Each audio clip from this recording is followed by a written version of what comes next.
এদিকে রাজশাহী বিশ্ববিদ্যালয় কেন্দ্রীয় ছাত্র সংসদ রাকসু নির্বাচনের শেষ দিনের প্রচারণা চলছে। সকাল থেকে হ্যান্ডবিল ও প্রচারপত্র নিয়ে ভোটারদের কাছে ছুটছেন প্রার্থীরা। ভোটগ্রহণ সামনে রেখে এরই মধ্যে সব প্রস্তুতি সম্পন্ন করেছে বিশ্ববিদ্যালয় প্রশাসন। ক্যাম্পাসে থাকবে 3 স্তরের নিরাপত্তা বেষ্টনী। রাজশাহী প্রতিনিধি রাশেদ রিপনের রিপোর্ট জানাচ্ছেন হিরণ মোস্তফা। কেন্দ্রীয় ছাত্র সংসদ ও হল সংসদের নির্বাচন ঘিরে রাজশাহী বিশ্ববিদ্যালয় ক্যাম্পাস জুড়ে চলছে শেষ দিনের প্রচারণা। ভোটারদের মন জয়ে ব্যস্ত প্রার্থীরা দিচ্ছেন নানা প্রতিশ্রুতি।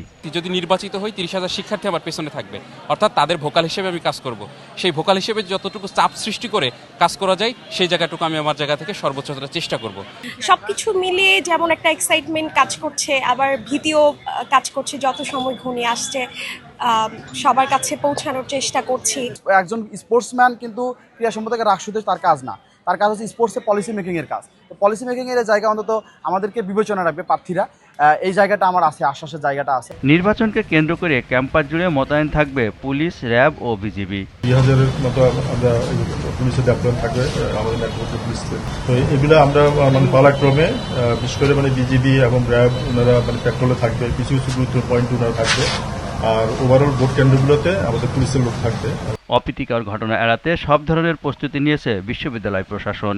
এখন পর্যন্ত পরিস্থিতি স্বাভাবিক রয়েছে জানিয়ে অবাধ ও সুষ্ঠু নির্বাচনের প্রত্যয় ব্যক্ত করেন নির্বাচন কমিশনার। আমাদের যে নির্বাচন কমিশনের একটা টিম আছে, ওই নির্বাচনের দিনে আইন আচরণ বা এই ধরনের ভঙ্গ হলে তো আমাদের সেই টিমটাই কাজ করবে।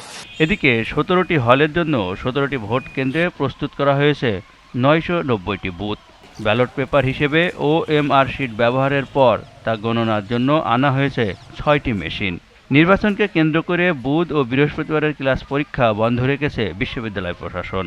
বৃহস্পতিবার সকাল 9টা থেকে বিকেল 4টা পর্যন্ত চলবে ভোট গ্রহণ।